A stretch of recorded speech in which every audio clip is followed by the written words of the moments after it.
দাদা, মাগুর মাছ কত করে? 1,000 টাকা কিলো? আচ্ছা, দুটো ওজন করুন তো।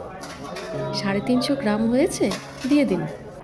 নমস্কার। একদম বাঙালি ঘরোয়া স্টাইলে মাগুর মাছের ঝোল রান্না করব। খুবই সহজ আর স্বাদও অসাধারণ।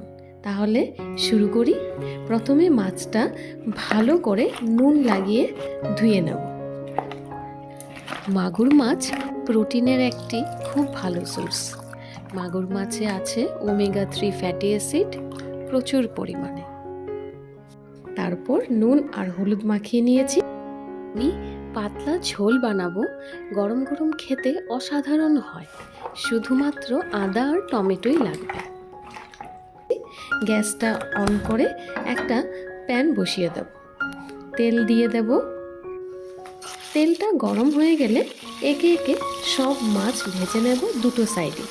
হালকা ভাজবো, জ্যান্ত মাছ বেশি ভাজার দরকার নেই। এক সাইড ভাজা হয়ে গেলে মাছগুলোকে উল্টে দেব আর ভালো করে ভেজে নেব। ভাজা হয়ে গেলে একটা প্লেটে নামিয়ে নিচ্ছি। এখন দুটো মিডিয়াম সাইজের আলু কেটে নেব। ভালো করে ধুয়ে জলটা ঝরিয়ে নেব। ওই একই তেলে অল্প কালো জিরে দেব, দুটো কাঁচা লঙ্কা দিয়ে আলু ভেজে নেব।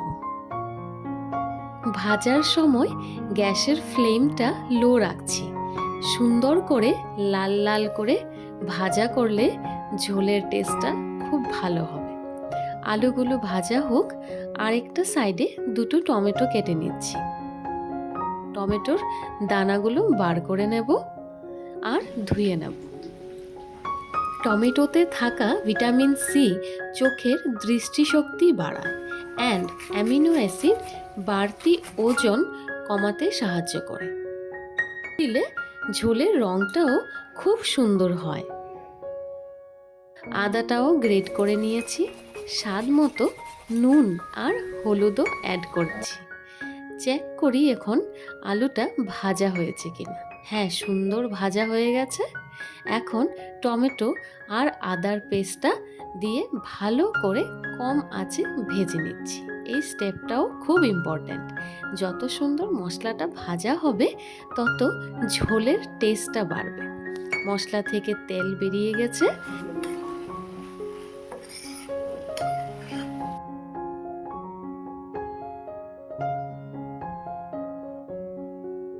এখন ঝোলের জন্য জল দিয়ে দিচ্ছি আর সঙ্গে দুটো কাঁচা লঙ্কাও দিয়ে দিচ্ছি। মিডিয়াম ফ্লেমে ঝোলটাকে ফুটতে দেব 3 মিনিটের জন্য।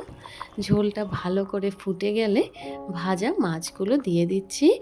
তারপর আরও 2 মিনিট ঝোলটাকে ফুটিয়ে নেব। আলুটাও চেক করে নিচ্ছি এই মোমেন্টে। হ্যাঁ, সুন্দর সেদ্ধ হয়ে গেছে। লাস্টে ফ্রেশ ধনেপাতা দিয়ে গ্যাসটাকে বন্ধ করে দেব। মাগুর মাছের ঝোল গরম গরম পরিবেশন করুন ভাতের সাথে। তার সাথে অল্প করে স্যালাড নিয়ে নিন। এই ছিল বাঙালি স্টাইলে মাগুর মাছের ঝোল রেসিপি। আশা করি আপনারা সবাই এই রেসিপি দেখে সুস্বাদু মাছের ঝোল বানিয়ে খাবেন। অবশ্যই এই রেসিপিটিকে লাইক, শেয়ার এবং কমেন্ট করবেন। ভালো লাগলে চ্যানেলটিকে সাবস্ক্রাইব করতে ভুলবেন না। ধন্যবাদ।